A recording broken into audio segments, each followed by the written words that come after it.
Bienvenidos y bienvenidas a una tertulia poética más aquí en Letras a Contraluz. Mi nombre es Ana Berta y el día de hoy tengo el enorme honor de contar con la presencia de un invitado de lujo. Él es el maestro Daniel Olivares Viniegra, hidalguense y chilango, universitario y normalista, poeta, narrador y crítico literario, docente, gestor cultural y abierto colaborante, antipoeta desde siempre y de un tiempo para acá. Su escritura, que apuesta las más de las veces por lo experimental, va de lo precámbrico rupestre urbano al no poema abstracto con tintes emoyísticos, pasando por el neobarroco e inclusive la raigambre étnico popular. Entre otros títulos, es autor de Arenas, Universidad de Sinaloa, 1996, Atarde Sol, Cis Negro, 2016, Antiparras, Antipoemas para lectores sin prejuicios, Trajín, 2017, Bichos de Luz, Poetas Hispanos, 2022, y Puebrijes, Poemas, Despoemas y otros titiribrijes en Trajín, Fundación Cultural Pascual.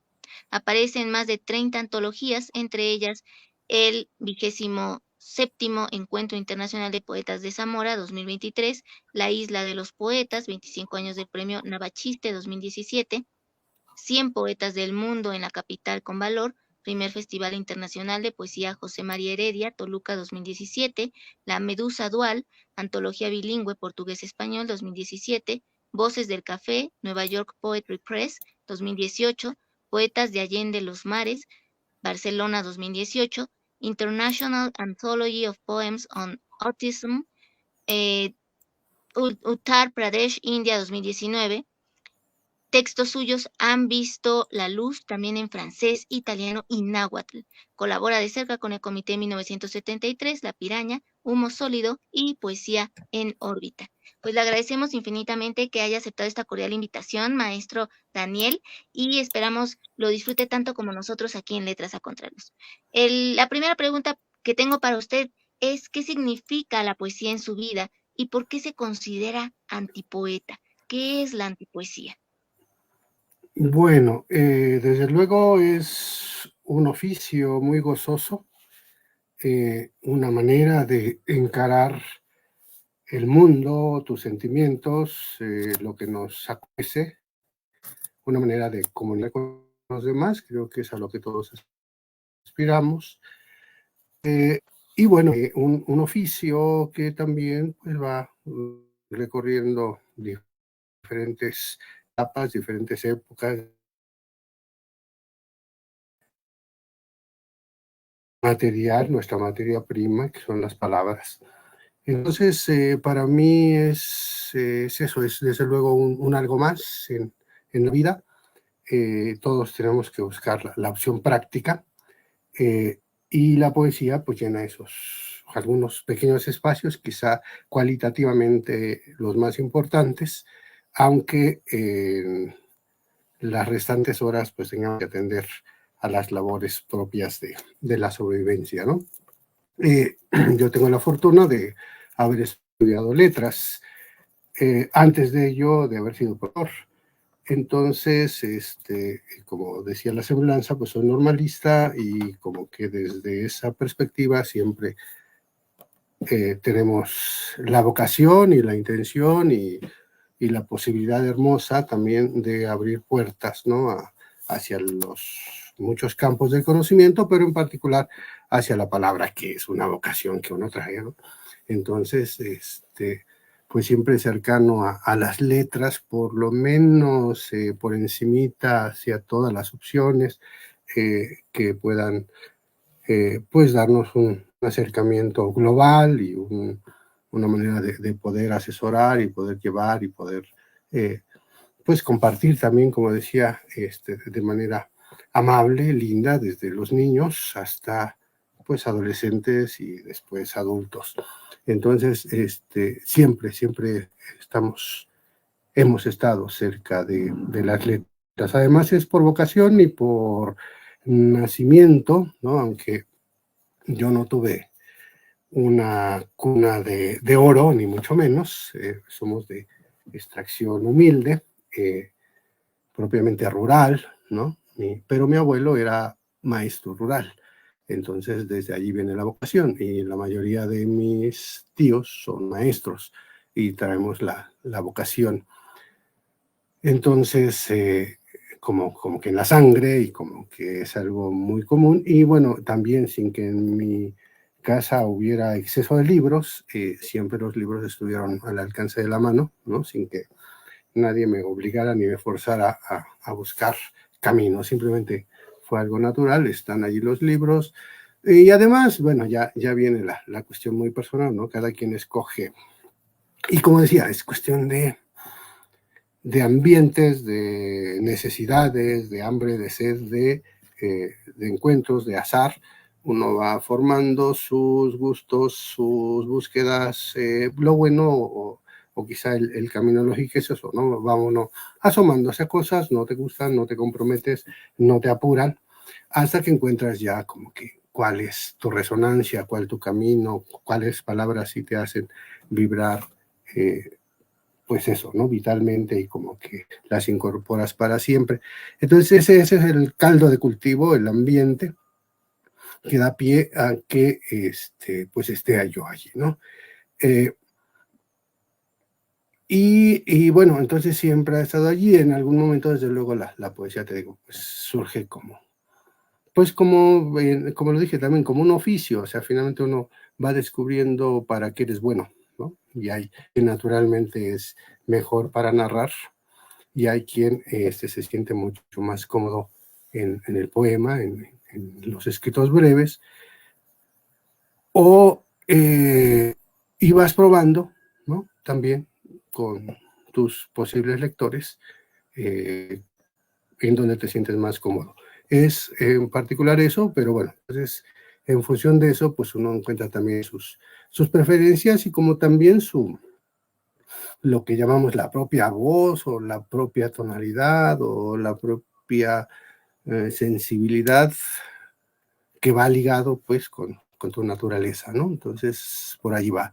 Y la antipoesía pues viene a ser este despertar, este descubrir que la poesía, además de que es todo lo que ya dijimos, toda esa riqueza, hay una beta, ¿no? Muy interesante, muy gozosa, que es la palabra que más me gusta, muy juguetona, que es, yo lo llamo otro estado de la materia, ¿no? Es simplemente una poesía, podemos decir, es una poesía desde luego mucho más ligera, es una poesía que entronca sí con el humor, pero con todos los tipos de humor, no necesariamente el humor bobo, sino el humor crítico, el humor irónico, el humor sarcástico.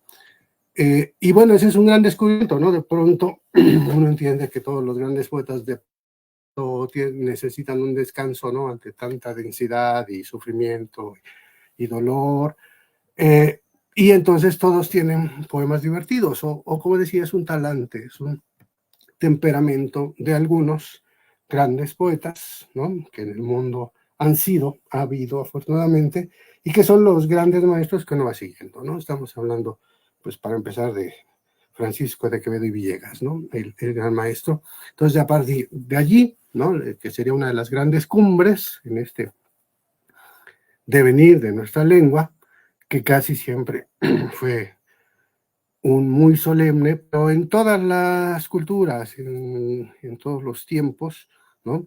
Ha habido los poetas que, bueno, cumplen con este oficio como muy eh, valorado, y a veces sobrevalorado, de ser la voz de la tribu, de ser los pregoneros, de ser los profetas, de ser casi sacerdotes, o ser los grandes filósofos, ¿no? Que además, claro, revierten sus mensajes con el tema poético, o los grandes maestros también didácticos inclusive, ¿no? Que los hay, la poesía didáctica, pero, insisto, hay una vena también siempre allí, siempre del espacio como para el relajamiento, para el juego, para la mera diversión, para la mera fuga de los temas sacros o sacrosantos o tremendos, y hay el espacio, como en la vida, que nos enseñan desde siempre, para la tragedia y para la comedia. Entonces, antipoesía va muy de la mano de la comedia, casi siempre corre por allí, casi siempre intenta ser lúdica, juguetona, chistosa, muy otra cosa, pero es una crítica también al el mundo mismo, a esa exagerada sobriedad, a el propio oficio poético, ¿no? Es una en principio a uno mismo, y quizá algunas cosas que no nos gustan, que consideramos como que muy exageradas en algún momento, pero jugamos. Entonces, ahí está, insisto, si jugamos en términos pues físicos, que se entiende, ¿no? No es que sea una poesía contraria a la poesía, sino es otro estado de la materia. Como existe la materia, existe la antimateria, ¿no? Simplemente es esos otros espacios que se pueden cubrir quizá mediante otros recursos. Y allí es un panorama pues muy amplio, ¿no? Que va, insisto, como que muy en la idea del humor, de la parodia, pero también en lo propiamente escritural, desde luego, es un trabajo en el que predomina la forma sobre el contenido. Es más interesante, ¿no? La sustancia por sí misma, las palabras por sí mismas, como las rompemos, las destrozamos, las retorcemos, jugamos simplemente con ellas, forzamos el lenguaje de otra manera. El poema mismo lo trastocamos, desde luego siempre decían la vertiente de la parodia, casi siempre es jugar, ¿no? Imitar, pero buscarle un ángulo distinto, quizá chistoso a algunos recursos. Y el juego visual también es bien importante, ¿no? Entonces hay ese desdoblamiento es más importante, decíamos, la forma, tanto la forma sonora como la forma escrita. Entonces allí pues, aprovechamos todas las variantes y enseñanzas y posibilidades que nos ha dado pues, toda la escritura misma, ¿no? Esto también, siempre que hablamos de la humanidad, pues es la humanidad toda, desde las cavernas, ¿no? Que ya había las pinturas rupestres, que tenían un significado, claro, pero junto a las pinturas rupestres seguramente aparecen los primeros grafitis, ¿no? O los primeros interventores, ¿no? Que modificaban ese mensaje muy en serio y ellos hacían su propia versión. Y decíamos, y entonces en todo momento hay el menester de clerecía y el menester de juglaría, ¿no? Nosotros, quienes nos asumimos dentro de esta tradición, pues nos sentimos más juglares, hasta bufones, está bien, bufonear, pero jugamos más, ¿no? Más de ir a la plaza, más de sorprender, más de saltar, más de reír. No necesariamente existo siempre, y no se necesita el gorro de bufón, aunque si nos lo queremos poner, nos lo podemos poner y no pasa nada. Allí es donde viene la crítica al oficio, desde la palabra misma, como que mátalas callando, ¿no? Que el lector adivine que estamos jugando y estamos haciendo un reto a la inteligencia, como siempre, porque el humor es uno de los grandes filos de la inteligencia.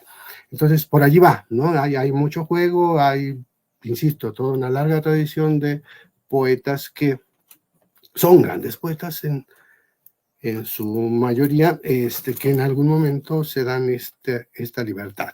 Y decíamos, pues hasta llegar a hablar de nombres emblemáticos, pero insisto, otra vez es como uno se pone la camiseta que quiere, quizá es hasta pues improcedente o como atrevido llamar a algunos de estos grandes poetas antipoetas, pero lo son en algún momento, como decía, ¿no? Entonces todo mundo por allí. Pero hay poetas que sí nos suenan, ¿no? Como que son los grandes poetas juguetones de nuestro tiempo. Ya hablaba yo de Quevedo, pero bueno, si vamos a la época reciente, pues hablaríamos de todos los poetas vanguardistas, ¿no? Con sus juegos pirotécnicos, fuegos y juegos, y los que vas considerando tú como que tus emblemas, ¿no? Y entonces vamos allí, pues desde luego hasta Huidobro. Yo me remonto porque él es, entre otras cosas, quien bautiza a la nueva corriente, ¿no? Él es el primero en hablar de antipoesía, el gran antipoeta y mago. Y ya después, claro, Nicanor Parra retoma el término y él se llama el gran antipoeta, y lo es en un sentido, en el sentido que él quiso manejar el término, pero pues somos una legión y somos una caterva, ¿no? Decían, dentro de la propia vertiente del creacionismo, ahí podemos encontrar cercano a César Vallejo, quien es un gran deconstructor del lenguaje, aunque él no lo hace con humor, ¿no? O sí, pero decíamos, es casi un humor involuntario, un humor porque pues hay que buscar un escape, ¿no? Al mucho dolor en su caso. Pero bueno, los grandes poetas de la lengua sonora, que los vamos a tener, Nicolás Guillén, por ejemplo, ¿no? Que todos abrevamos de él, entonces sí, bueno, uno dice Nicolás Guillén por nombrar una cumbre, y están allí pues todos los poetas de la negritud, y hablando de poetas y hablando de negritud, a música, ¿no? Y la música popular, que toda es eso, ¿no? Es juego ante todo y es más forma, decíamos, pero esta vertiente de la antipoesía, porque no lo había dicho, pues entronca mucho, ¿no? Con esta tradición popular. Entonces, de la copla y de las rimas populares y de las décimas y de todo este tipo de poesía más alegre, más estruendosa, más rimbombante. Entonces, se puede ir por mucho, y en nuestra tradición reciente, pues ya lo sabemos, desde Salvador Novo, ¿no? Que es un poeta humorista en muchos momentos, o comienza siendo, después se dedicó a otras cosas, pero por lo menos sus poemas de juventud son una importante influencia para todos, porque además es el gran poeta vanguardista, ¿no? De los contemporáneos, es el más en ese sentido, ¿no? De la poesía humorística, que conservó la vena, pero digamos que más sórdidamente, más en la oscuridad, más en lo íntimo quizá, y sus grandes, no sé si sus grandes, pero importantes poemas suyos, ¿no? En esa vena, pues fueron descubiertos más por sus estudiosos que siendo publicados. Y decíamos, en la tradición más reciente también es en nuestro panorama cercano, y todos, o por lo menos todos los que escriben como yo o parecido, pues hablamos de esa corriente, de esa tendencia del Efraín Huerta, juguetón, del Efraín Huerta, antipoeta casi, que él nunca usó el término, pero el de los poemínimos, ¿no? Y el de constructor del lenguaje, que es también otro gran aporte de Huerta, incluso decíamos anterior al par que Parra, y a la par que un cardenal, Ernesto Cardenal, ¿no? Que también en la parte de los aforismos y en la parte de la poesía festiva, pues tiene esa vena también.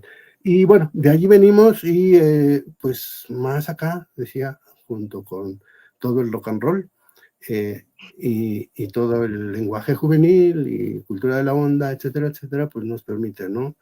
Situarnos acá, en este lado del que hacemos, y ya, eso es básicamente la poesía, este gran recorrido de los creadores que juegan con el lenguaje más en un sentido lúdico, tocando todos los temas que en medio se atraviesen.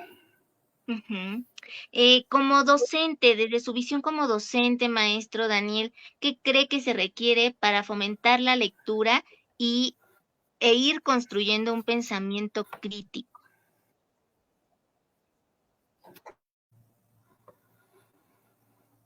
Pues se requiere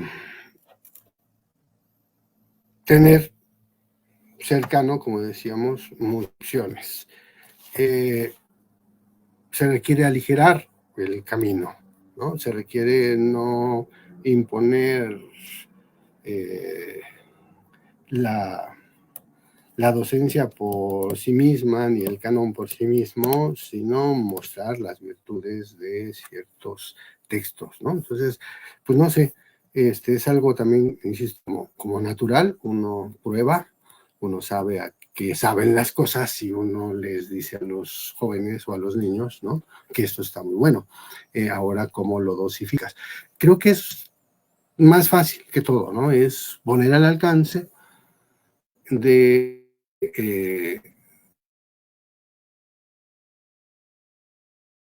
ir jalando la tela, ¿no? Para que poco a poco, pues, si hay la respuesta, avancen por allí. Y si no, eso es lo más complicado. Cuando te dicen que no y por ninguna parte, pues entonces ya estamos en problemas grandes. Pero no lo sé, te digo, igual la docencia es un experimento como cualquier otra profesión, ¿no? A veces se tienen buenos resultados, no hay recetas mágicas. ¿Qué se requiere? Pues yo creo que eso, como que ganas de hacerlo bien, diversificar los materiales. Hoy tenemos la gran fortuna de justamente los formatos, ¿no?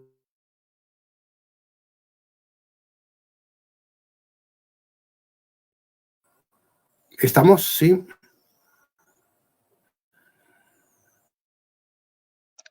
Perdí por un momento eh, Se el fue audio la señal. Ajá. sí, pero nos estaba comentando que lo importante es tener las ganas de hacerlo y estar experimentando como en todo, a ver qué funciona con Ujú. distintos alumnos, ¿no? Sí, sí, y decía, vivimos en una época en la que hoy tenemos mayor maleabilidad, entonces, desde luego, siempre ese es el entronque, ¿no? O sea, hay que leer porque es bonito leer y porque cuando lees descubres que el lenguaje tiene muchas dimensiones.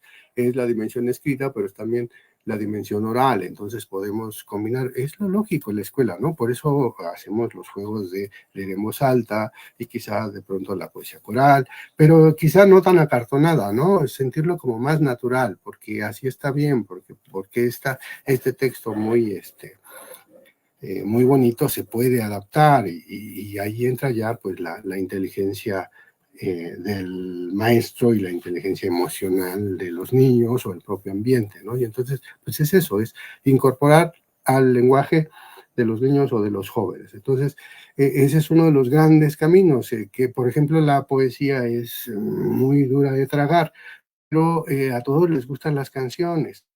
Y entonces en el momento en que descubren y que entienden que la mayoría de los poemas pueden ser cantados, ¿no? Entonces podemos cantar un poema, pues invéntale la música a este poema, podemos, ¿no? Si se les da por jugar o simplemente por probar, es un...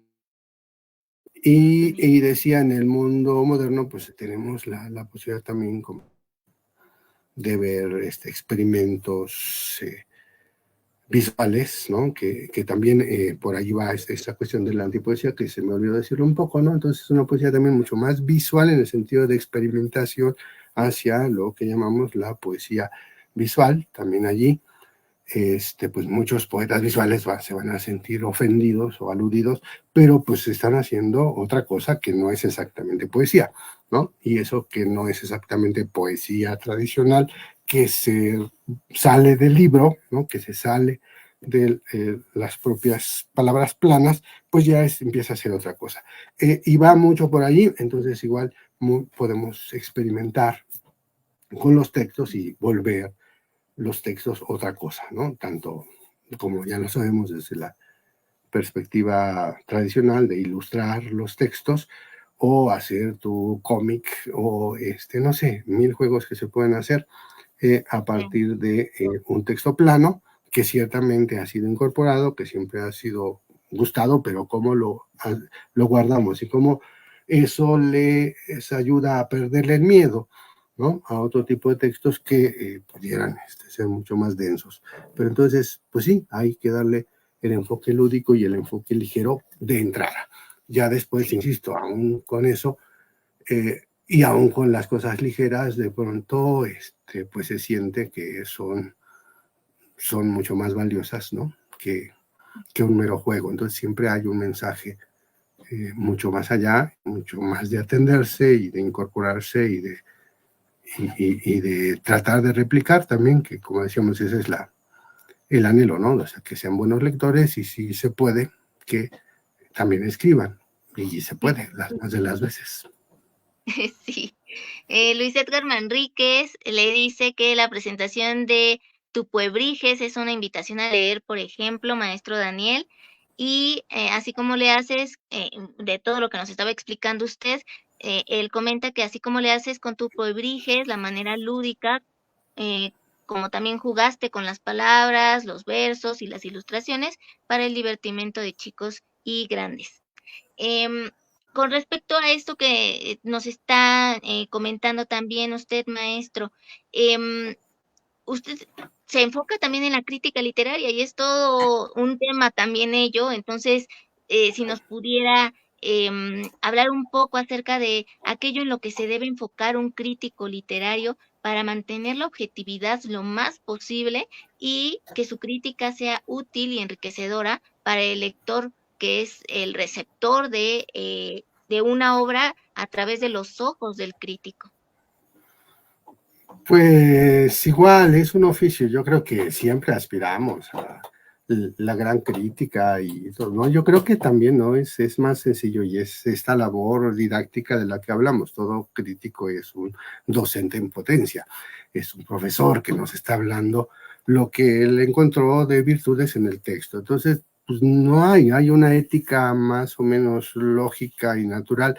Evidentemente yo no soy crítico de profesión, sino cada que me piden que yo participe, pues participo, ¿no? Y es una crítica bueno, luego también los que son críticos de periódico, los críticos académicos, que todos lo intentamos, lo tenemos que hacer, por lo menos de formación en la universidad. Allá es aplicar los esquemas teóricos, formalísticos y funcionales y psicoanalíticos y todo eso, ¿no? Como un mero ejercicio, a veces muy pedante, de todo lo que uno puede decir y desmenuzar y destrozar y exprimir de los textos. Pero es un ejercicio más allá, académico, que está bien que se haga, que a veces no sirve, y sirve para los propios estudiosos y para ir generando toda una escuela académica, ¿no? Pero la crítica vivencial, que es la que practicamos nosotros, pues es esa, la de leer textos y enamorarte de los textos y hablarles a los demás de los textos. Y es la crítica que ejercemos entre los oficiantes y entre los compañeros, ¿no? Entonces, siempre que me invitan a mí a presentar un libro, es cuando hago los textos, ¿no? No hago más, porque a veces sí, pero normalmente no es, insisto, no es mi carrera, como también la poesía no es mi carrera, ni siquiera la docencia misma lo es. No sé, soy muy diverso y es lo que me ocupa y en lo que estoy, en lo que me puedo dedicar, y a veces sí con cierto apasionamiento, pero si no, sí siempre con mucho gusto y con la ética necesaria, ¿no? Entonces, eso igual es hablar del libro, de las virtudes del libro, de la forma, del contenido, de los temas, de lo que tiene de valioso en muchos sentidos el texto, o por lo menos lograr un equilibrio, ¿no? Quizás flojo, no te gustan algunas partes, pero tu afán es siempre encontrar qué salva al material, por qué vale la pena leerlo, porque está muy bien que esté allí cumpliendo su labor como objeto de la cultura en términos generales. Y entonces, pues nada, es esto, es que siempre hay mucho que decir alrededor de un libro desde fuera y desde dentro, y decía, a aplicar pues tu visión constructiva preferentemente, para que un posible lector también se interese en el material. Y si tu visión es compartida, pues qué maravilla, ¿no? Yo creo que hasta allí no me interesa ir más allá, no me interesa causar daño, no me interesa pasar a la historia, no me interesa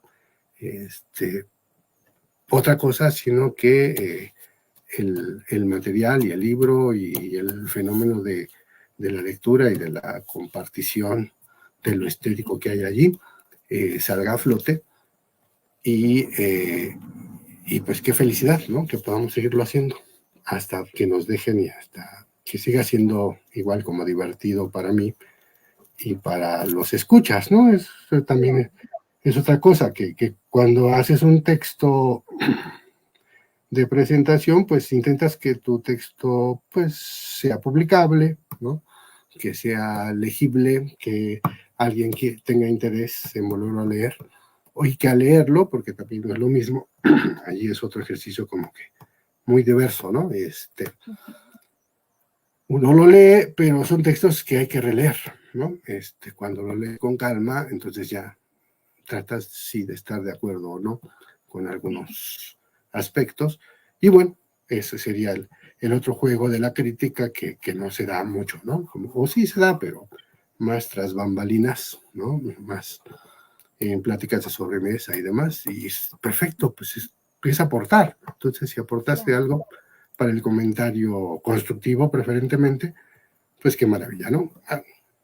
A veces uno trae así como que mal humor y sí escribe desde el enojo, desde el anhelo, la frustración de algo, pero uno es consciente de que lo estaba haciendo así, ¿no? Y que finalmente no es el propósito principal de la crítica, sino, pues eso, ¿no? Ir hacia el análisis de temas y de temas, pues que te proponen. Entonces eso es bien interesante, ¿no? No siempre tú llevar la voz cantante, sino que alguien más ha puesto sobre la mesa los temas, ¿no? Y tú puedes decir qué es lo que te gusta y qué no, o qué te parece a ti tal o cual situación.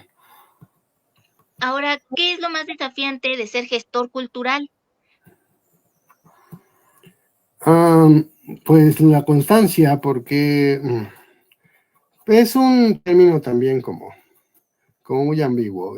Somos gestores porque pues participamos, hacemos, invitamos, trabajamos por los demás, porque nos gusta, ¿no? Porque quizá alguien hizo esa labor por nosotros antes, ¿no? Y además, como casi siempre pasa, es un trabajo altruista, nunca ganamos nada, ¿no?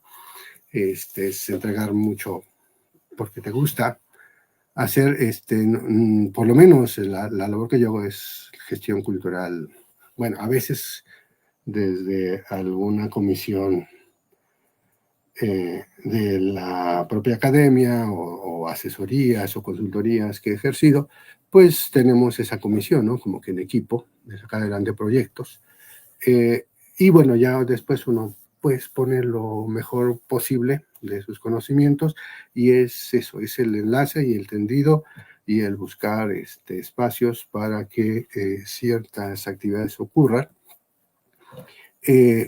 Y ya, además, pues es también como que la personalidad de cada quien, a mí no me gusta conflictuarme, no me gusta ser el responsable primero, pero estoy, ¿no? Me gusta más operar y sí llegar a llevar a buen puerto cosas, pero no para lucirme yo, ni para que yo tenga la voz cantante, ni para que yo me beneficie, ni para nada más, ¿no?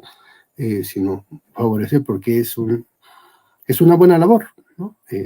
Generar espacios en conjunto. Entonces hay que asociarse simplemente con personas que tengan esta misma vocación. Aprovecho para saludar a Luis Edgar, que mandó un comentario, que es otro de los buenos compañeros, ¿no? Que en la época reciente pues están en esto, lo que tú estás haciendo, ¿no?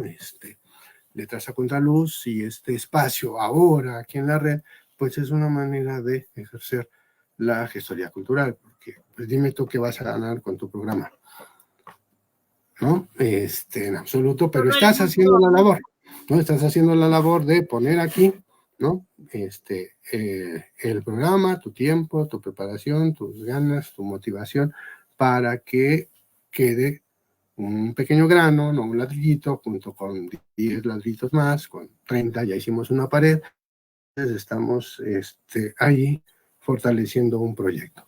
Entonces, es eso, es poner tu conocimiento y tus ganas de que las cosas fluyan, un poco vincular a los demás, ¿no? Ejercer esta labor, eso es la gestión cultural. Y que se comparta ese talento. Depende, ¿no?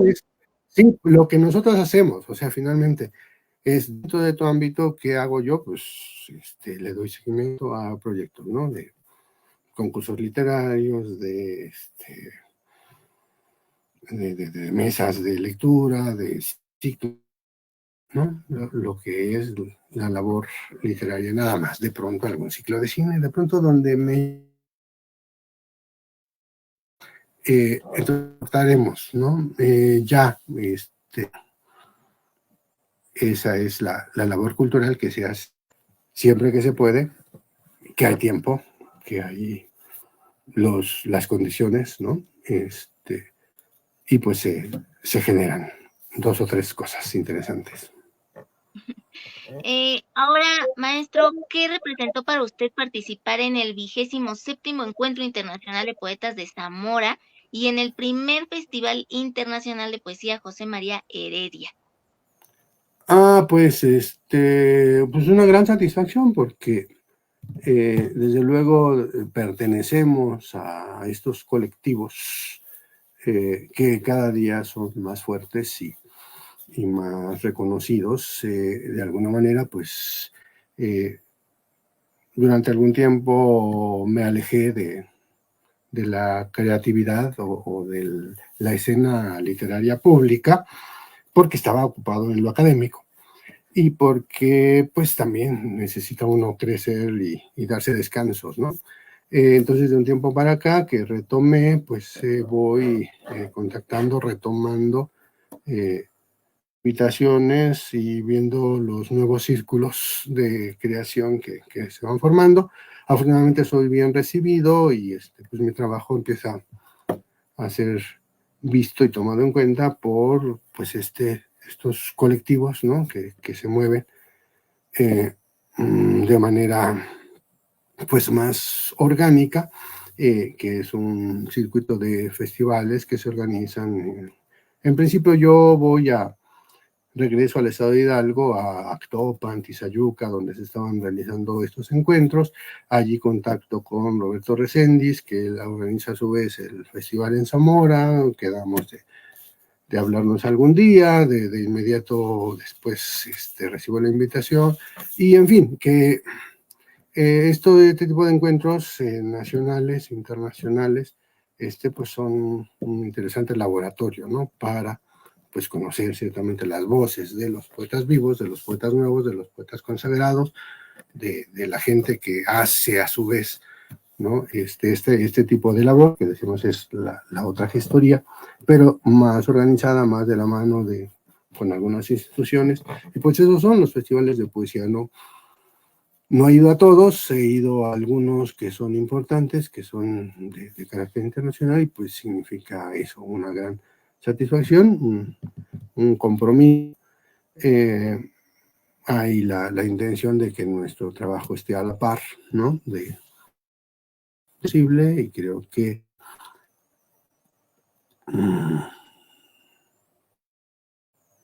¿Nos puede compartir el poema con el que participó en el Encuentro Internacional de Poetas de Zamora?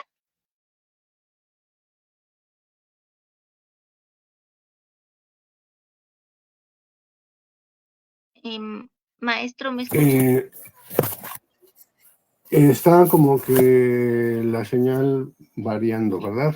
Sí, es que está la lluvia muy fuerte, pero le preguntaba que si nos podría compartir el poema que presentó en el Encuentro Internacional de Poetas de Zamora. ¿Lo tendrá a la mano o Sí, cualquier otro que guste? sí, normalmente aquí estaba viendo tu lista de invitados y varios de ellos los has conocido. El poeta Roberto Recendis tiene por Sí. cortesía y mucho tino editar, ¿no? Cada festival su antología, entonces se publican los poemas. Esta es la antología del 27 Encuentro Internacional de Poetas de Zamora. Nos pide 3, 4, 5 textos, uno de los autores, y entonces pues son 5 textos.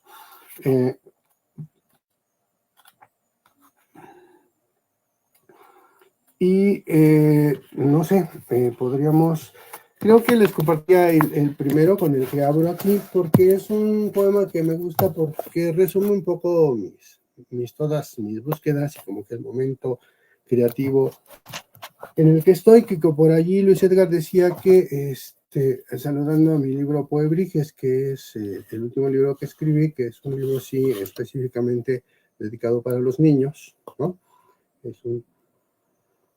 Luego hablamos de que es muy difícil definir qué es la poesía infantil, hecho con el corazón y con todo el amor para los niños, fundamentalmente.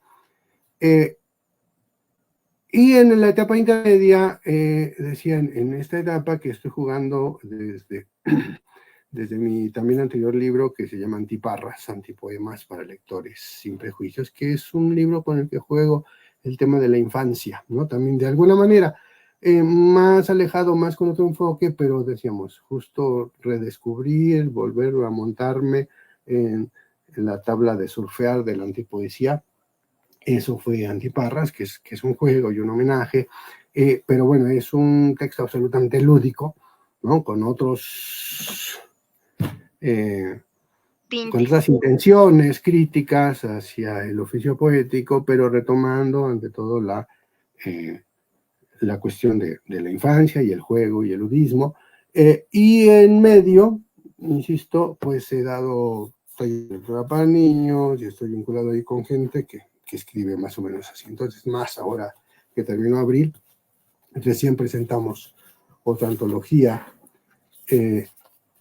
con el maestro Fernando Reyes, ¿no? Donde el tema es la infancia. Y aquí, en ese intermedio, decía yo, elaboré un texto que se llama Razones sin proporciones. Y es un poco un juego y un poco un decir de qué es la poesía, que con eso abrimos, y qué es la poesía, el tipo de poesía que a mí me gusta, y el tipo de poesía que conecta con todo esto que estuvimos hablando, ¿no? Como con la docencia, sin que se sienta que es docencia, con la filosofía, el ser en el mundo, de la palabra y lo demás. Entonces se llama Razones sin proporciones. 1. El poema no está.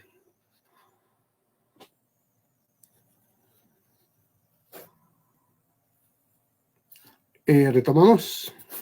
Sí, voy a apagar mi cámara para que todo nos centremos en usted, maestro, pero sigo aquí. De acuerdo. Razones sin proporciones. 1. El poema no está, ni siquiera anda vagando. El poema no te busca hasta que sabes qué es el poema y qué es el poema, o para qué tal o cual poema. El poema te dice, el poema te dicta, el poema te grita, te susurra el poema, dice y hasta te contradice, te sueña aunque estés despierto. Después le salen alas, vuela diluido o bien condensa nube, aunque es incendio. Si bien no siempre, o al menos luz, allá en lo más hondo. 2.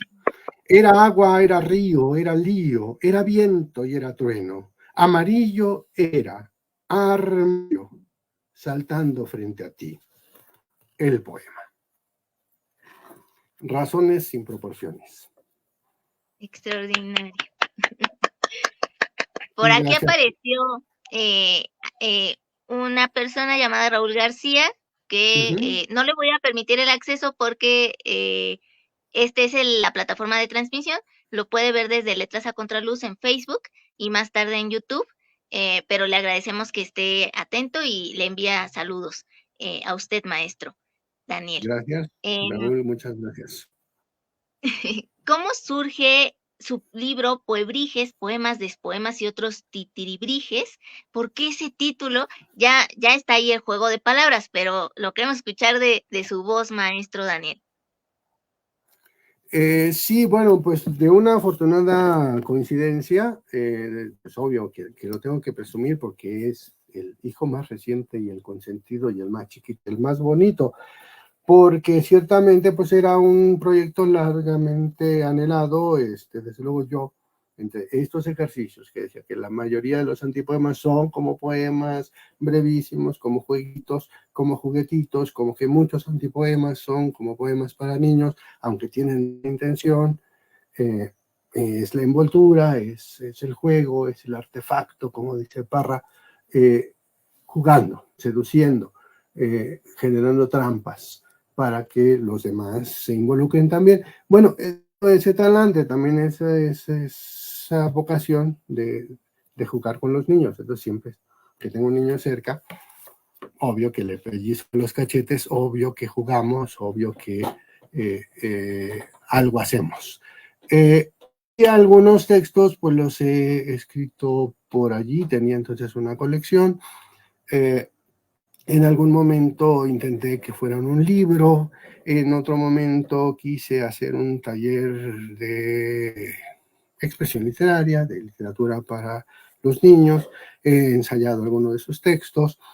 Entonces, pues te das cuenta, ¿no? Que algunos funcionan muy bien, que está bien que los tengas. Normalmente intento que en mis talleres hagamos 1, 2 o 3 poemas, ¿no? O que yo lleve la propuesta de la construcción del poema, y eso da pretexto para toda la media hora que puede durar el taller.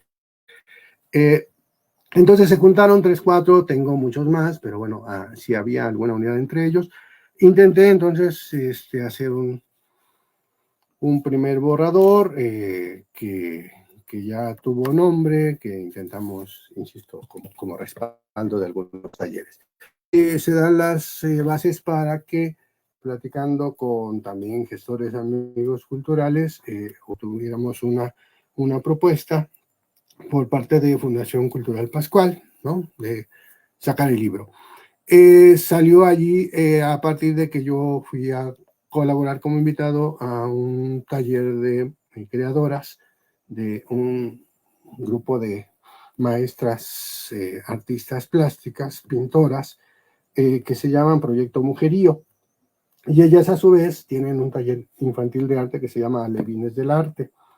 Y estábamos platicando acerca de que sería muy lindo, pues que yo tengo unos poemas y que tal que ustedes me ilustraran. Yo pensaba en la portada, pero quizá cada poema, y estábamos diciendo, sí, puede ser que sí, puede ser que no, a ver cuándo, ¿no? A ver cuándo.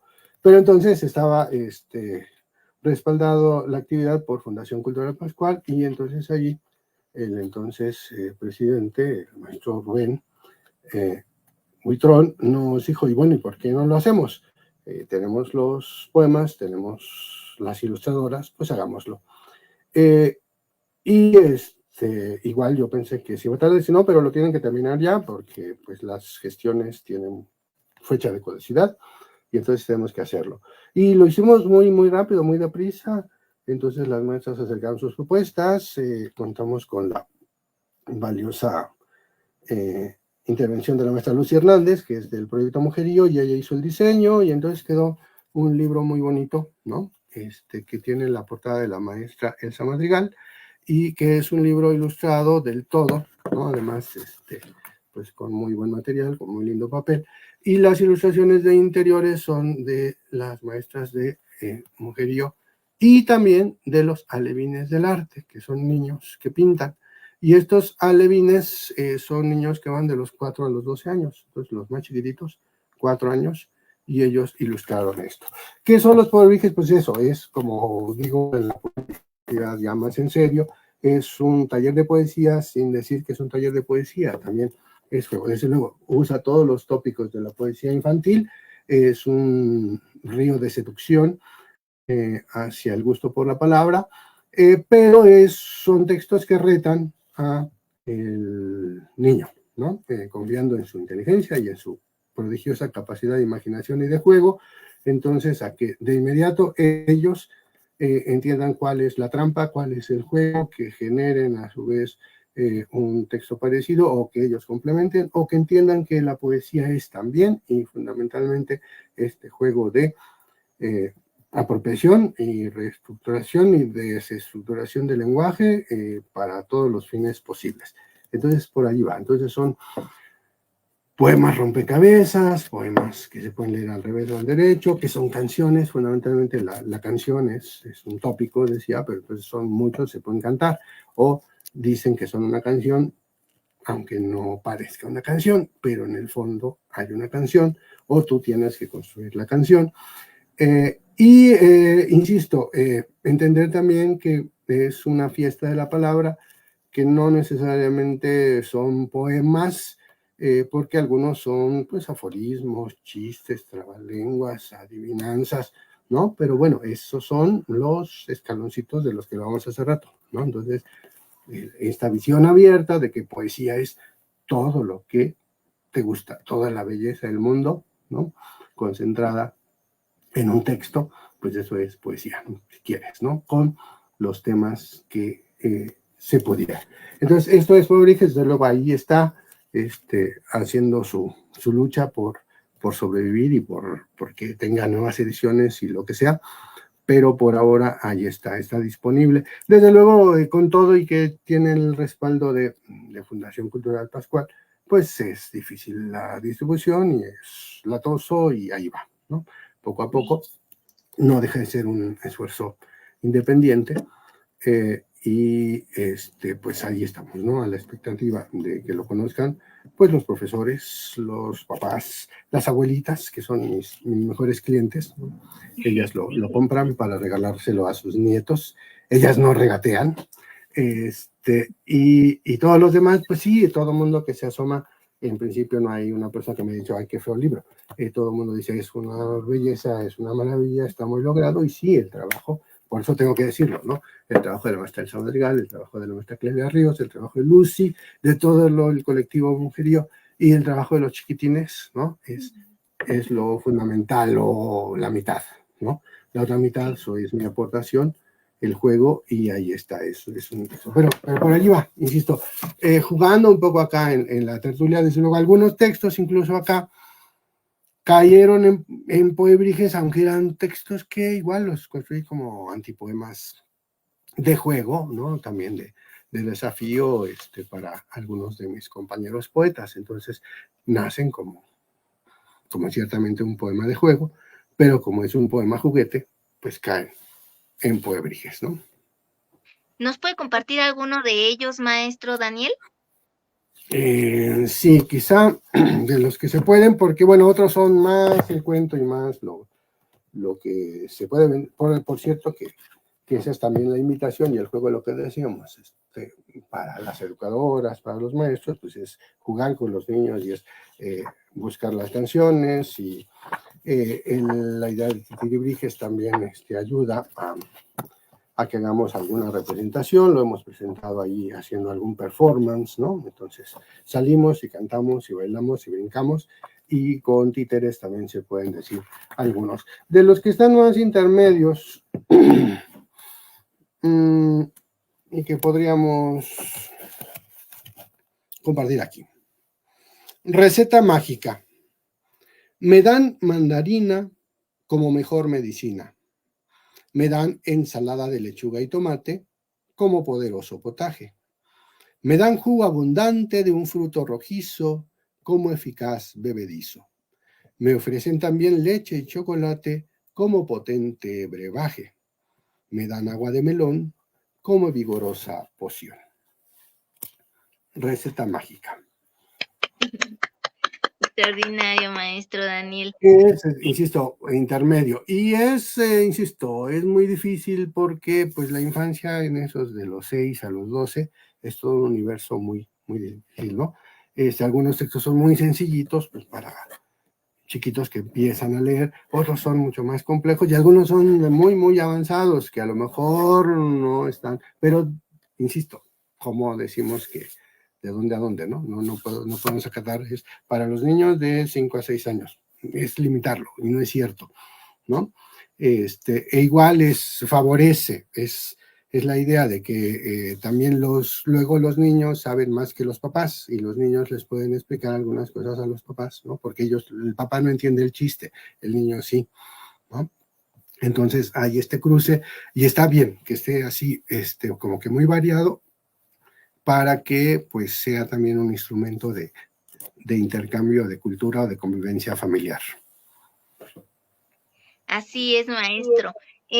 Me gustaría que antes de terminar, pues nos pudiera compartir sus redes sociales, donde pueden encontrar Puebriges y sus otros libros.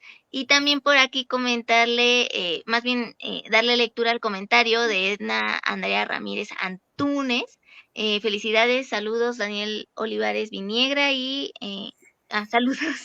Sí, gracias, amiga, y también muy, muy importante presencia por partes. Estábamos a mis redes sociales, pues estoy en Facebook con mi nombre, no me gusta cambiarme el nombre a mí, yo soy Daniel Olivares Viniegra, completito. Así he sido desde que nací, entonces así me llamo y así estoy en todas partes, Daniel Olivares Viniegra, me buscan en Google y aparecen los enlaces hacia Facebook, que es donde más me muevo.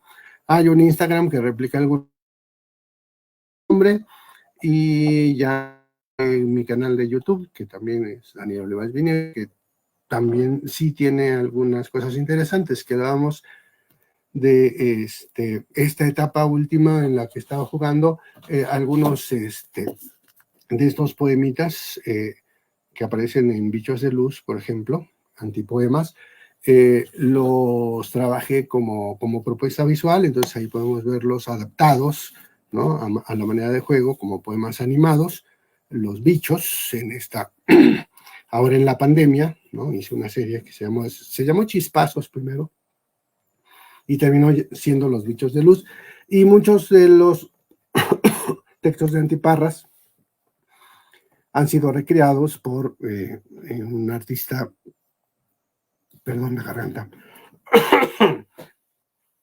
por un artista amigo, Julio Villalba, entonces ahí van a encontrar videopoemas inspirados en Antiparras. Perfecto, maestro. En redes, mi nombre.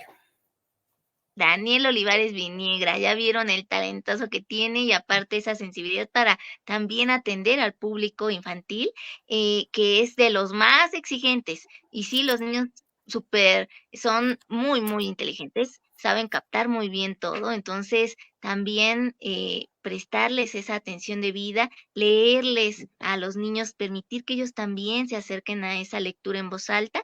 Y bueno, termino con el comentario de la maestra Marta Francisca Medina Austria, maestro Daniel Olivares Viniegra, felicitaciones, un abrazo. Gracias. Le Francisca también agradecemos, siempre presente. sí, le agradecemos infinitamente, maestro Daniel, por habernos honrado con su presencia hoy aquí en Letras a Contraluz. Ha sido un lujo poderle entrevistar y que nos pudiera compartir toda esa pasión que siente por la docencia, por la literatura, por la poesía y ese gusto enorme que es también el poder gestionar distintos eventos, distintos concursos que también ayudan a encontrar esos talentos nuevos que están allí y que buscan un espacio para surgir.